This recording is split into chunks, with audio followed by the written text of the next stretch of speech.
16만원으로 20만원 버는 꿀팁? 안녕하세요, 현동입니다. 제가 얼마 전에 중고거래에서 사기 안 당하는 꿀팁에 대한 영상을 찍을 때 제가 사기를 당했는데 범인을 잡았다고 이야기를 했었는데요. 오늘은 그 이야기를 해보려고 합니다. 그 어렵다는 중고거래 사기꾼 잡기를 제가 어떻게 성공을 했을까요? 영상 끝까지 시청해주시면 알 수 있습니다. 건의 시작은 군대에 있었을 텐데요. 제가 휴가를 나가기 전 2주 전에 사이버 지식 정보방에서 있었던 일입니다. 원래 휴가를 나가면 뭐 신을까?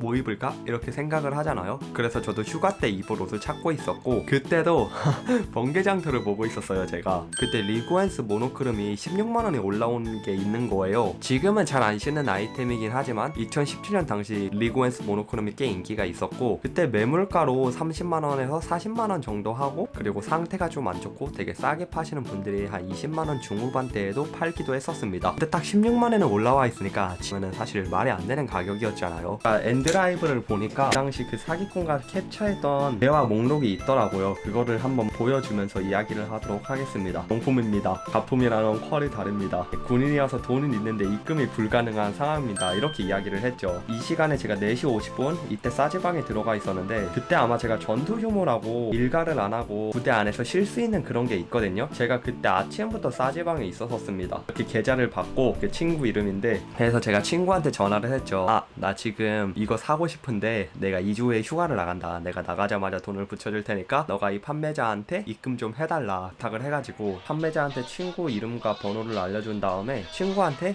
입금을 부탁했습니다. 입금하고 말해주면 우체국 가서 보내준다고 판매자가 이야기를 했는데 네, 그리고 제 집 주소도 다 말씀을 드렸죠. 네, 감사합니다. 친구가 입금했다고 합니다. 그런데 입금을 하고 말이 없어졌죠. 이게 5시 18분인데 6시 36분까지 말이 없었습니다. 그래서 제가 입금 확인했냐고 말을 했는데 이제 판매자가 우체국에 문을 닫아가지고 내일 아침에 보내준다고 하는 거예요. 그래서 저는 그때부터 되게 의심을 가기 시작했죠. 왜냐면은 돈을 입금하기 전에는 제가 메시지를 보내면 바로바로 말을 했는데 친구가 돈을 입금을 하니까 입 딱 닫고 답장도 엄청 느리고 하니까 이제 불안한 거죠. 왜냐면 가격도 워낙 싸게 나와 있고. 그래서 제가 그때 네이버에다가 이런 중고거래 좀 사기 기록이 있는지 알 수 있나를 검색해봤는데 그때 딱 마치 더치트라는 사이트를 알게 되었어요. 더치트에다가 검색을 해봤는데 한 일주일 전에 70만원 슈프림 옷을 사기친 정가가 있더라고요. 딱 판매자의 통장 번호를 조회했을 때 그 사기 기록이 뜬 것을 보고 진짜 가장 살면서 시각적으로 충격을 받은 몇 순간 중 하나입니다. 진짜 그 기분은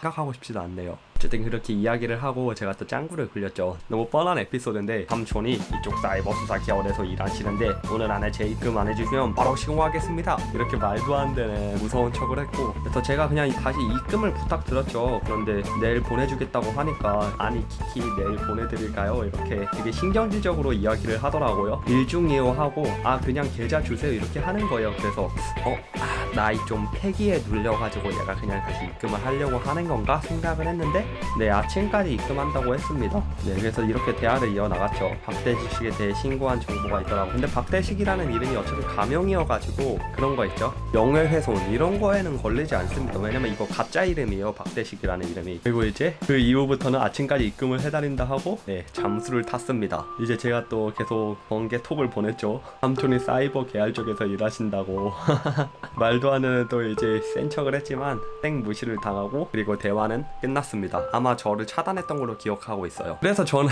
일단은 친구한테 부탁을 했죠.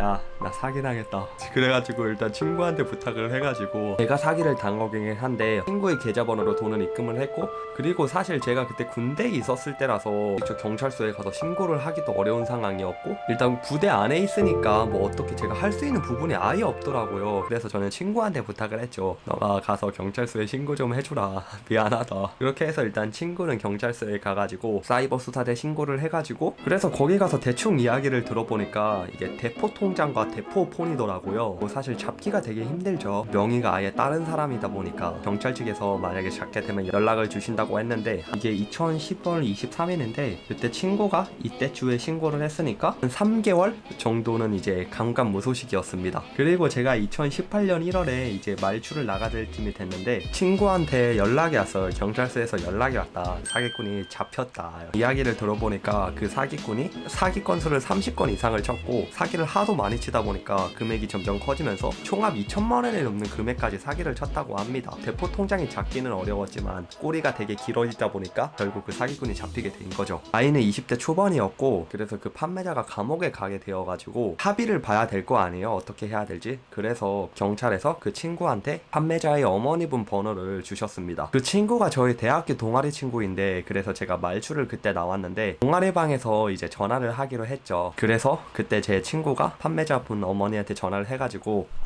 네, 그 16만원 사기 당한 사람이다. 합의를 어떻게 보려고 하는데 일단 금액을 환불을 받고 싶다 이렇게 말을 했어요. 그런데 처음에 판매자분 어머니께서 이제 아들이 감옥에 가 있고 또 아들이 사기친 금액이 워낙 크니까 사람들한테 돈을 주고 있는 게 굉장히 힘들다고 말씀하시더라고요. 진짜 이게 무슨 불효입니까? 진짜 그러지 말았어야죠. 원금밖에 주지 못한다고 말씀을 하셨습니다. 그런데 사실 친구 입장에서는 굉장히 억울한 게 왜냐면은 경찰서 왔다 갔다 한 시간이랑 교통비 그리고 사이버 뭐 수사대 알아보는데 걸리는 시간 그리고 경찰서 가서 걸린 시간 이런 거와 그리고 뭐 사기는 제가 당한 거긴 하지만 그 사기를 당했을 때의 그 스트레스랑 그런 거를 또 무시를 할 수가 없잖아요. 저는 16만 원이어서 다행이지 만약에 그 70만 원, 80만 원, 100만 원 이렇게 사기 당하신 분들은 진짜 얼마나 이런 스트레스가 컸겠어요. 그래서 원래는 16만 원은 너무 작다 그러면서 얼마만큼의 합의금을 받아야 되는지 전혀 정보를 모르는 상태이긴 했지만 16만 원만 받는 거는 진짜 절대 아니라고 생각을 했습니다. 그래서 최소 25만 원, 30만 원을 받을 생각으로 전화를 했었는데 만약에 사기친 사람이 되게 뻔뻔하게 나왔으면은 강하게 나갔죠. 합의 안 하겠다. 뭐 민사로 넘어가겠다. 이렇게 말을 했을 수 있지만 그런데 솔직히 어떻게 그렇게 이야기를 해요. 어머니께서 그렇게 말씀을 하시는데 어머니와 전화를 했고 결과적으로 20만 원을 받게 되었습니다. 저는 친구한테 20만 원을 받았으니까 저는 한 진짜 다 주려고 했어요. 그냥 제가 뭐 경험했다 생각을 하고 한 다 주는 것까지는 아니고 한 10만 원, 15만 원 정도는 친구한테 주려고 했었습니다. 진짜 레알입니다. 그렇게 나쁜 사람 아닙니다. 그런데 친구가 뭐 자기 또 중고거래 이런 거 사기 이런 것도 경험했고 그러면서 뭐 괜찮다고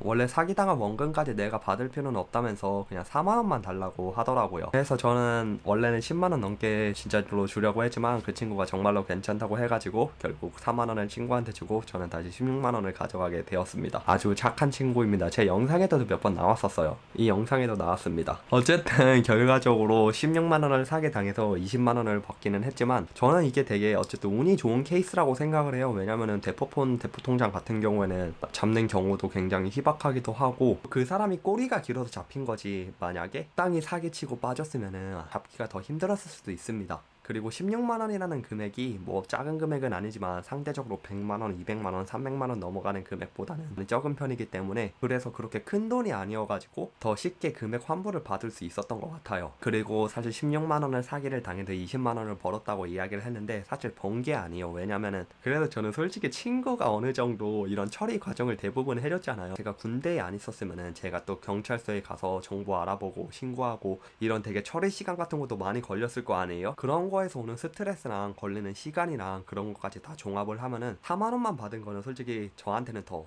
훨씬 손해였습니다. 시급으로만 따져도 4만 원이면 5시간이잖아요. 그런데 뭐 사기 당해가지고 정보 알아보고 네이버랑 구글에서 다 어떻게 하는지 검색하고 경찰서 알아보고 경찰서 왔다 갔다 하고 교통비 하고 이런 거 하면은 5시간 이상은 무조건 걸리니까 진짜로 절대 금액적인 부분에서도 굉장히 손해입니다. 그리고 또 제가 말씀드리고 싶은 것은 진짜 사기를 치지 마세요. 왜냐면 우유로 사기치는 사람들은 대부분 나이대가 어느 정도 어린 경우가 많은데 사기를 쳐가지고 만약에 잡히는 경우에는 저한테 사기를 친 판매자는 어쨌든 감옥에 가가지고 부모님한테 다 떠넘긴 거잖아요. 이게 얼마나 진짜 불효고 되게 진짜 몹쓸 행동이에요. 그러니까 진짜로 사기는 안 쳤으면 좋겠고 우리나라가 어쨌든 그래도 이런 사이버 범죄라 잡는 데 있어가지고 능력이 없는 게 절대 아니라고 생각을 하거든요. 그러니까 사기는 결국 잡힐 수밖에 없다고 생각을 하고 절대로 사기치지 마세요. 제가 16만 원을 사기 당해서 20만 원을 받은 번개장터 썰은 이렇게 마치도록 하겠습니다. 구독과 좋아요 댓글은 저한테 많은 힘이 됩니다. 감사합니다.